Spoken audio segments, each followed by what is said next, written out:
Oke, halo semuanya, Kevin di sini. Dan di episode kali ini gue mau bahas masih tentang public speaking, tapi teknik bercerita dengan teknik nested loops ya. Ini sebetulnya teknik dalam NLP, tapi bisa banget dipakai dalam public speaking. Nested loops.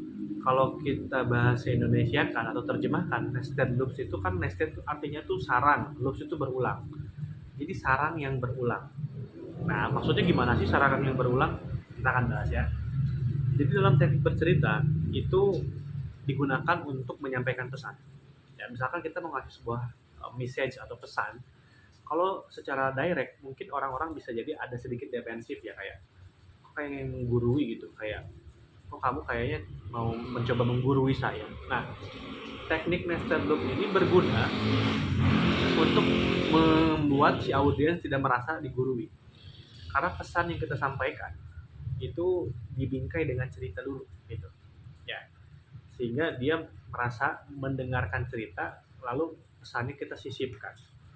Nah, nested loop ini juga sebetulnya bahasa lainnya adalah memberikan pesan secara subconscious atau secara bawah sadar. Jadi dia tidak sadar kalau pesannya itu kita sampaikan dalam cerita.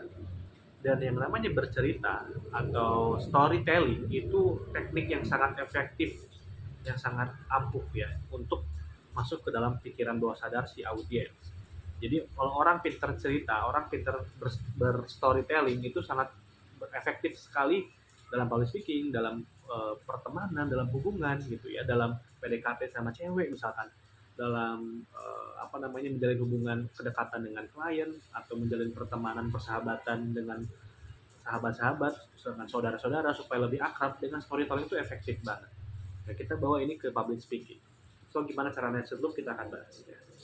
Jadi nested loop itu adalah cerita yang di dalam sarang.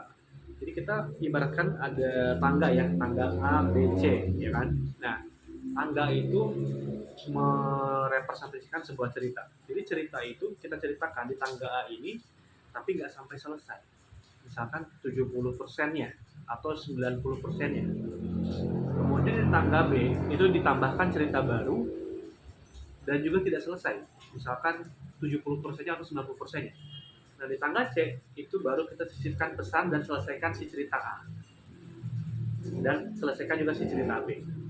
Gitu ya. Jadi dikasih pesan, selesaikan cerita A, selesaikan cerita B. Seperti itu gambarannya. Sederhana ya. Tapi ini banyak banget dipakai oleh orang-orang yang sedang melakukan presentasi, hypno teaching misalkan. Itu efektif banget. Misalkan cerita tentang pesannya adalah jangan lupa untuk senantiasa berbagi dengan sesama misalkan ya, ini contoh ya.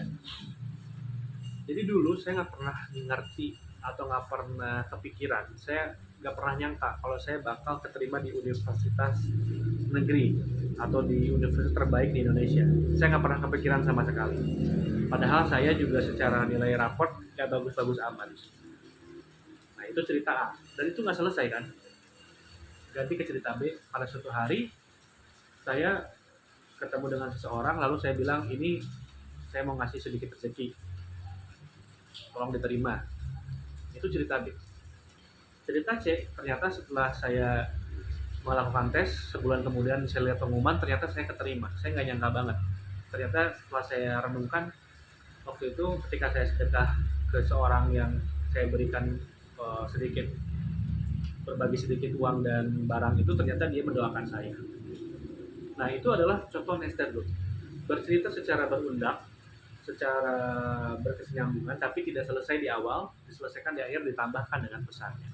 Anda bisa formulasikan teknik ini dengan pesan yang ingin Anda berikan, ya, dengan teknik-teknik yang ingin Anda gunakan, silahkan. Ya. Ini sangat efektif sekali. Selamat mencoba. Sampai jumpa di episode selanjutnya. See you.